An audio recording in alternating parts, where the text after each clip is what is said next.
Hello everyone, welcome back to my channel GK ज़रूरी है। आज हम आपके लिए लेके आए हैं अपने टॉप पॉलिटी पीवाईक्यू सीरीज़ का part 6।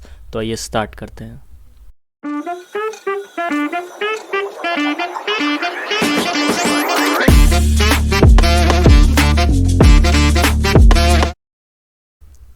The first question is, what is the maximum number of members that can be nominated to the Rajya Sabha by the President of India?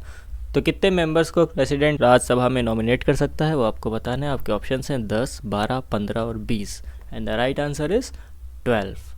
Next question, in which case did the supreme court of India rule that the right to privacy is a fundamental right under article 21 of the constitution? तो किस case में supreme court ने अपना ये judgement दिया था कि right to privacy एक फंडामेंटल राइट है अंडर आर्टिकल 21? ऑप्शंस हैं Kesavananda Bharati case, Maneka Gandhi case, Puttaswamy privacy case या फिर Golaknath case. And the right answer is Puttaswamy privacy case. इनका पूरा नाम था केएस पुत्तस्वामी और केस का नाम था KS Puttaswamy privacy versus Union of India. Next question, the panchayati raj system has 3 tiers of government. तो पंचायती राज सिस्टम में 3 टियर गवर्नमेंट होती है, वो क्या है वो आपको बताना है।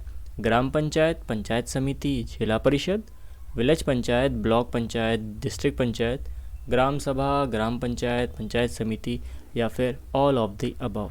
And the right answer is gram panchayat, panchayat samiti and zila parishad. Next question, the first chief justice of supreme court established by the East India Company was. तो पहला chief justice of supreme court जो कि ईस्ट इंडिया कंपनी द्वारा इस्टेब्लिश किया गया था वो कौन थे वो आपको बताना है। ऑप्शंस हैं A Elijah Impey, B Courtney Ilbert, C Philip Francis या D none of the above. And the right answer is Elijah Impey. Next question, who was the first chairman of planning commission of India. तो planning commission of India के first chairman कौन थे? Options हैं PC Mahalanobis, B Pandit Jawaharlal Nehru, C M Visvesvaraya या D John Mathai. And the right answer is Pandit Jawaharlal Nehru. Next question, who is the constitutional head of the state government. तो state government का constitutional head कौन होता है वो आपको बताना है। आपके ऑप्शंस हैं चीफ मिनिस्टर, गवर्नर, स्पीकर या हाई कोर्ट जज। And the right answer is governor. Next question, the constitution of India does not contain any provision for the impeachment of. तो हमारे कॉन्स्टिट्यूशन में इनमें से किसके इम्पीचमेंट का कोई भी प्रोविज़न मेंशन नहीं है वो आपको बताना है।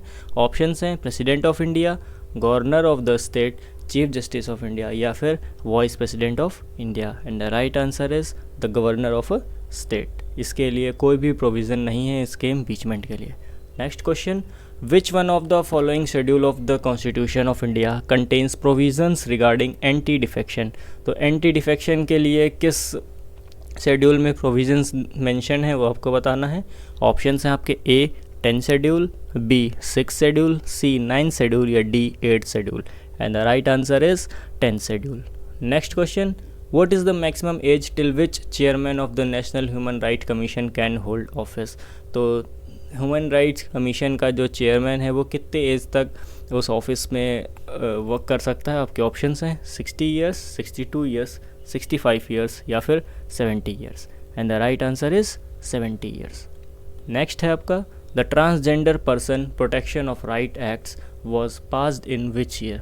तो transgender person protection of right act किस साल में पास हुआ था आपको वो बताना है। आपके ऑप्शंस हैं 2017, 2018, 2019 या फिर 2020। And the right answer is 2019।